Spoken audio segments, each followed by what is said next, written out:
जय हिंद दोस्तों, वंदे मातरम। एक फैसला आता है कोर्ट की तरफ से ओबीसी सर्टिफिकेट को लेकर, और उस फैसले के बाद में चुनावी माहौल में एक अजीब सा हड़कंप समझ जाता है। एक ऐसा हड़कंप जिसके बाद लोगों के मन में सवाल खड़े हो गए, ऐसे सवाल खड़े हो गए जिनके जवाब तलाशने के लिए वो जाते हैं तो और भी ज्यादा कंफ्यूज हो जाते हैं। दरअसल हुआ कुछ यूं है कि कलकत्ता हाईकोर्ट ने 2010 के बाद जारी हुए सभी ओबीसी प्रमाण पत्र रद्द कर दिए, जिसके बाद मुसलमानों को अन्य पिछड़े वर्ग में घुसाने की मुख्यमंत्री ममता बनर्जी की जो कोशिश थी उसको एक बहुत गहरा झटका लगा है। बुधवार 22 मई 2024 को दिए गए इस आदेश पर टीएमसी सुप्रीमो ने गहरी नाराजगी भी जताई। ममता बनर्जी ने साफ तौर पर कहा है कि वो इस ऑर्डर को नहीं मानेंगे। बता दें कि 2010 में मुस्लिमों के कई समूहों को ओबीसी के वर्ग में डाल दिया गया था। 2010 में राज्य में वामपंथी दल सीपीआईएम की सरकार थी और बुद्धदेव भट्टाचार्य मुख्यमंत्री थे। ममता बनर्जी मई 2011 में सीएम बनी थी, तब राज्य में सेवाओं एवं पदों पर रिक्तियों के मामले में ये आरक्षण दिया गया था। कलकत्ता हाईकोर्ट ने इसे खारिज करते हुए कहा कि आरक्षण देने का अधिकार सिर्फ मजहब ही मालूम होता है, मतलब कि यहां पर सिर्फ और सिर्फ कास्ट देखकर ही आरक्षण दिया जा रहा है। हालांकि न्यायमूर्ति तपव्रत चक्रवर्ती और राजशेखर बंथा की खंडपीठ ने इस दौरान इस बात को साफ किया कि इस फैसले के तहत आरक्षण का लाभ लेकर जो लोग नौकरियों में जा चुके हैं उन पर कोई असर नहीं पड़ेगा। मतलब जो लोग नौकरी में हैं वो कंटिन्यू करेंगे। जो लोग राज्य की चयन प्रक्रिया में सफल हो चुके हैं उनकी नौकरी पर भी कोई असर नहीं पड़ेगा। मतलब कि जो लोग सिलेक्ट हो चुके हैं या सर्टिफिकेट दिखाकर, उनको भी कोई दिक्कत नहीं है। साथ ही राज्य की टीएमसी सरकार को कलकत्ता हाईकोर्ट ने आदेश दिया कि पश्चिम बंगाल पिछड़ा वर्ग आयोग अधिनियम 1993 के आधार पर ओबीसी में शामिल जातियों की एक नई सूची शामिल की जाए। हाईकोर्ट ने इस बात को साफ किया कि राजनीतिक उद्देश्य से मुस्लिमों के कुछ समूहों को आरक्षण दिया गया, जो कि लोकतंत्र का सीधे तौर पर अपमान है। हाईकोर्ट ने कहा कि चुनावी वादे को पूरा करने के लिए जल्दबाजी में यह काम किया गया था। इसके लिए सत्ता हासिल होते ही असंवैधानिक तरीका अपनाया गया था। दरअसल उस दौरान मुस्लिमों के लिए 10% आरक्षण की व्यवस्था की गई थी।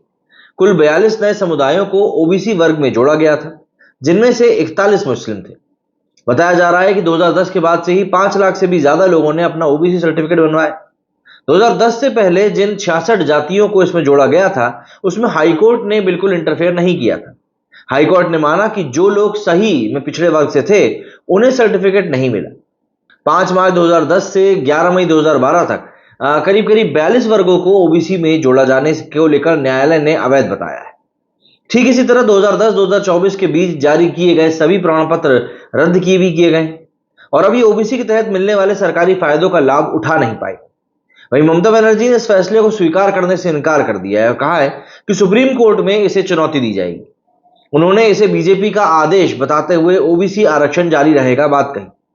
उन्होंने इसे देश में एक कलंकित अध्याय बताते हुए एक दुस्साहस भी करार दिया। ममता बनर्जी ने कहा कि यह फैसला उनका नहीं बल्कि उपेंद्र नाथ बिस्वास का था। अब देखिए, सबसे बड़ी बात यह है कि ममता बनर्जी ने जो बात कही है कि बीजेपी का आदेश है, तो कोर्ट के फैसले को ऐसे आप किसी एक पार्टी का फैसला कैसे बता सकते हैं? आपको बता दूं कि बिहार में चारा घोटाले की जांच करने वाले पूर्व आईपीएस अधिकारी रहे उपेंद्र नाथ बिस्वास ममता बनर्जी की पहली सरकार में पिछड़ा वर्ग कल्याण मंत्री थे।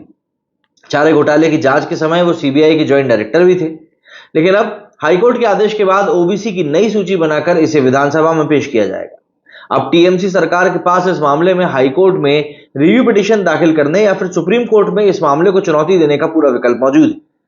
25 जून को लोकसभा चुनाव 2024 के छठे चरण का मतदान भी होना है।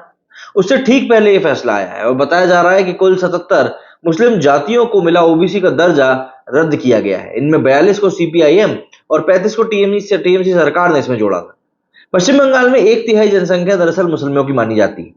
ऐसे में अब विपक्षी दल न्यायालय के इस आदेश का इस्तेमाल मुस्लिम ध्रुवीकरण के लिए भी कर सकता है। अदालत ने स्पष्ट कहा है कि इन समूहों को वोट बैंक की तरह ट्रीट किया गया है।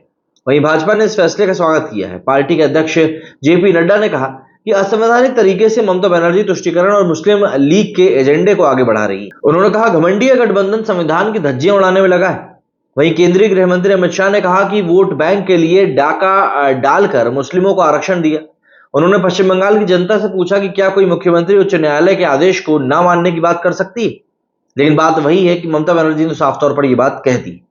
अभी पूरे देश में इस पूरी बात को लेकर काफी बातें चल रही हैं और लोग हर तरीके की बातें कर रहे हैं। अब आप मुझे बताइए, आप लोगों का इस बारे में क्या कुछ कहना है? मेरे इस वीडियो में फिलहाल इतना ही। जय हिंद, जय भारत।